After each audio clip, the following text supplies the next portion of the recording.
Hello students, आज हम start करते हैं क्लास 12 की प्रोबेबिलिटी। और सबसे पहले इसमें टॉपिक जो है हमारा कंडीशनल प्रोबेबिलिटी।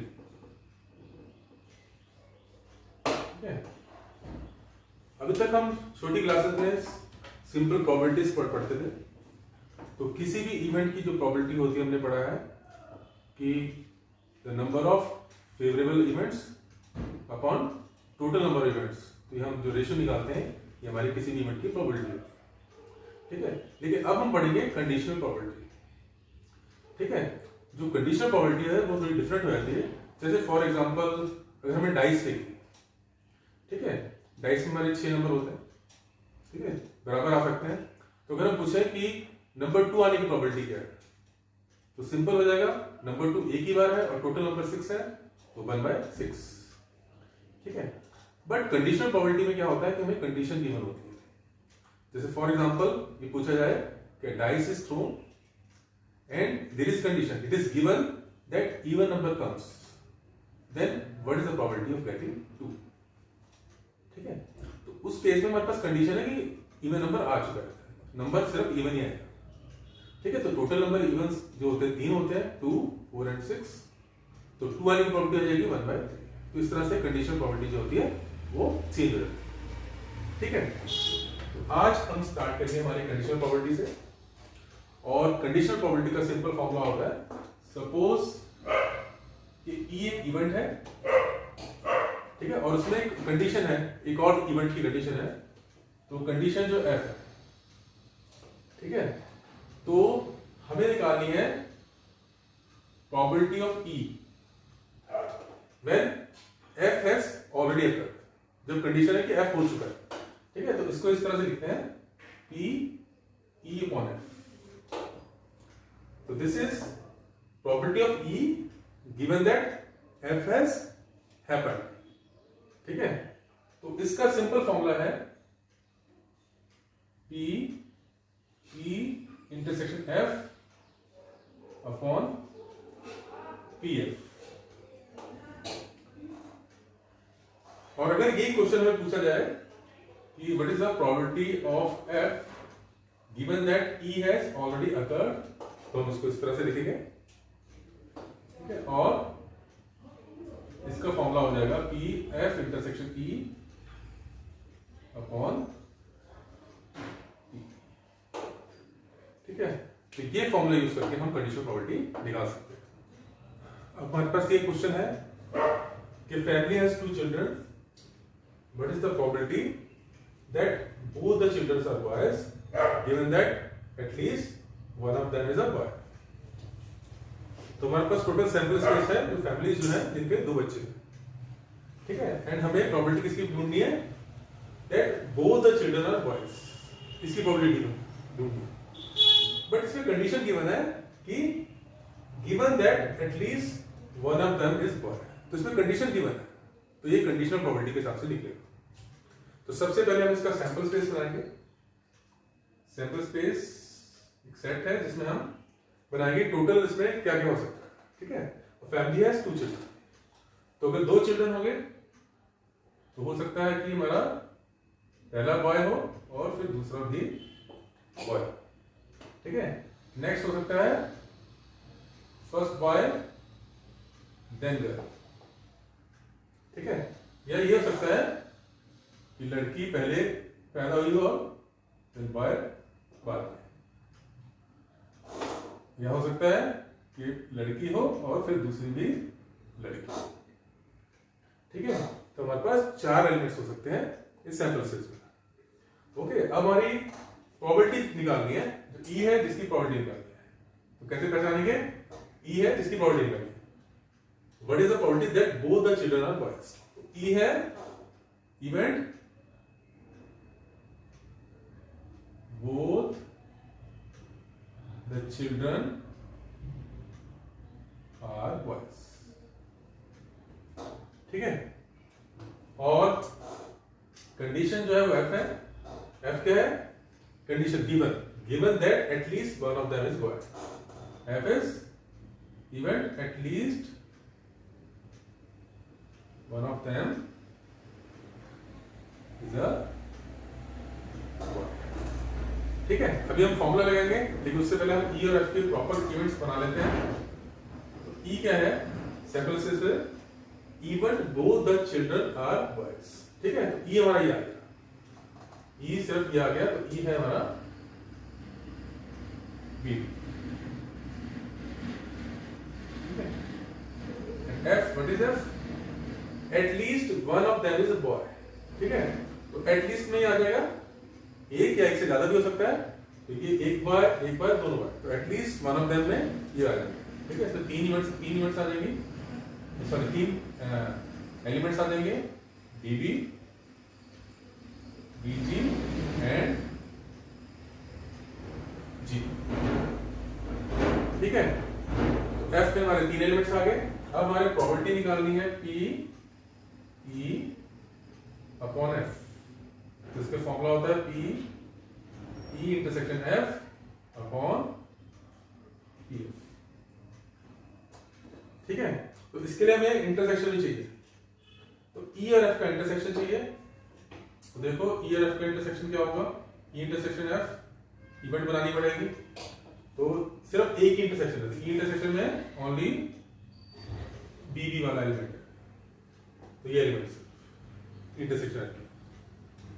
ठीक है, अब हम निकालते हैं प्रोबेबिलिटीज और यहाँ पे वैल्यूज डाल देते हैं। तो हमारी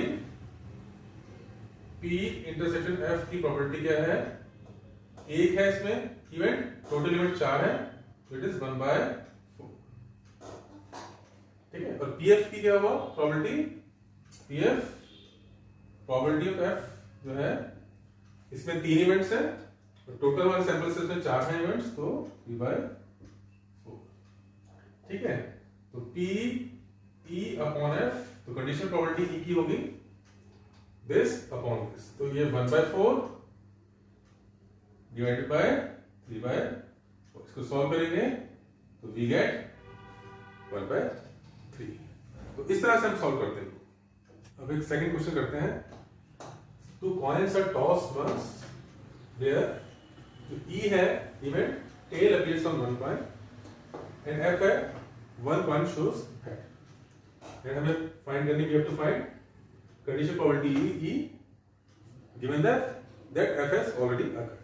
ठीक है, तो इसके लिए हमें पहले, सबसे पहले हमें सैंपल स्पेस बनाना पड़ेगा।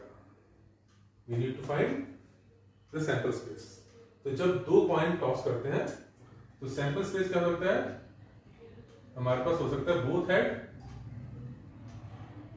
फर्स्ट हेड, सेकेंड टेल, और we can have first tail, second head, और हमारे पास हो सकता है दोनों टेल। ठीक है, तो हमारे सैंपल स्पेस में 4 एलिमेंट्स अगेन हो सकते हैं। ठीक है, अब हमें ई बनाना पड़ेगा। ई में क्या क्या क्या है, tail appears on one coin.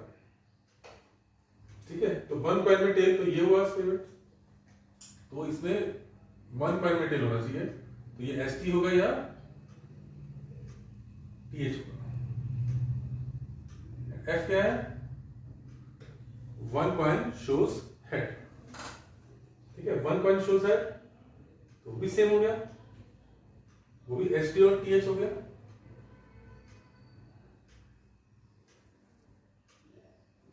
TH हो गया। ठीक है, अब हमें पहले इनका इंटरसेक्शन बनाना पड़ेगा। टू फाइंड द प्रोबेबिलिटी पहले हमें इंटरसेक्शन निकालना पड़ेगा। तो ई एंड एफ का इंटरसेक्शन तो सेम हो गया, सारे एलिमेंट्स है इसमें, तो सेम, दोनों में इंटरसेक्शन कॉमन तो सेम आ गया, तो टीएच। ठीक है, अब हम फॉर्मूला लगाते हैं, E by F equal to P E intersection F upon E. ठीक है, तो इनकी प्रोबेबिलिटीज निकालनी पड़ेगी। तो probability of E P intersection F कितना हुआ, it is total intersection elements 2 है, टोटल सैंपल स्पेस 4 है, तो इट इज 2/4। और पीएच में क्या है,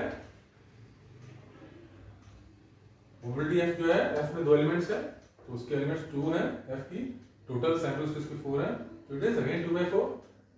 तो यहाँ वैल्यू डाल देंगे, दिस इज 2/4, तो प्रोबेबिलिटी हो जाएगी 1। तो हमारी मैक्सिमम प्रोबेबिलिटी आ जाएगी। एक और क्वेश्चन करते हैं हम।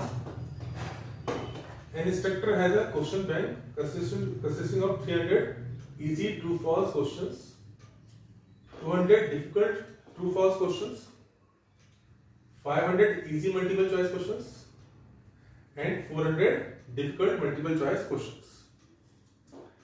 If a question is selected at random from the question bank, what is the probability that it will be an easy question given that it is a multiple choice question? ठीक है, तो हमने एक बार question पढ़ लिया, लेकिन सारा question हमारे दिमाग में नहीं रहता। तो इसमें क्या करते हैं हम, वापस से हम पहले पीछे से पढ़ते हैं, हम देखते हैं कि किसकी प्रोबेबिलिटी निकालनी है, ई फाइंड करते हैं और कंडीशन को फाइंड करते हैं, फिर अपने आप में पता लग जाएगा धीरे-धीरे। ठीक है, तो अभी हम क्या करते हैं, सबसे पहले हम देखते हैं कि हमारी प्रोबेबिलिटी निकालनी किसकी है। तो पीछे से पढ़ते हैं, जिसकी प्रोबेबिलिटी निकालनी, what is the probability that it is an easy question. तो ई हमारा है जिसकी प्रोबेबिलिटी निकालनी है, वो सिंपल है, इवेंट है, event what is easy question, event that question is easy.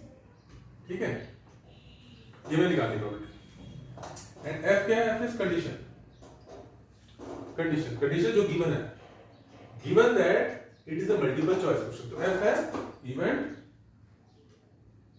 That question is multiple choice. ठीक है, तो हमें पी ई और एफ निकालना है, तो इसके लिए पहले हमें इंटरसेक्शन चाहिए। ठीक है, तो हम इसका पहले इंटरसेक्शन देख लेते हैं।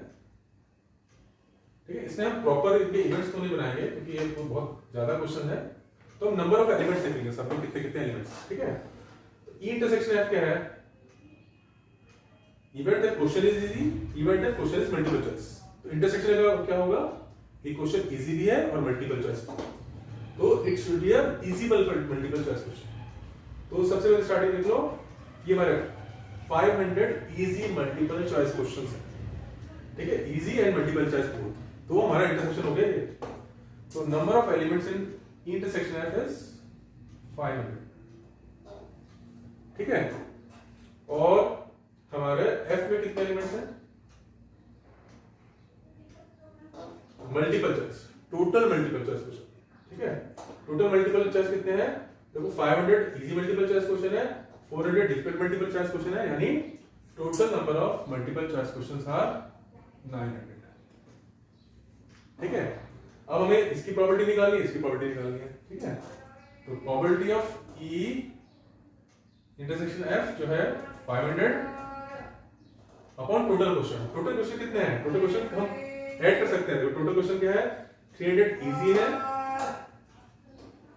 Easy true false, 200 difficult true false, 500 easy multiple choice question and 400 difficult multiple choice question. तो टोटल जो क्वेश्चन हो गए हमारे 300 प्लस 200 500 प्लस 500 1000 एंड 400। तो टोटल हमारे क्वेश्चन जो है, टोटल सैंपल स्पेस में हमारे एलिमेंट्स है 1400। ठीक है, तो हमने इसको डिवाइड कर दिया। ठीक है, और पी एफ जो है उसमें कितने एलिमेंट्स हैं, टोटल 900 और टोटल एलिमेंट्स आर, टोटल हमारा जो है 1400। ठीक है, तो अब हमें निकालना है ई बाय एफ। तो फॉर्मूला होता है P E intersection F upon F, this is 500 upon 1400 divided by 900 upon 1400, 1400 cancel हो गया, वी गेट 500 अपॉन 900, तो प्रोबेबिलिटी आ गई 5/900।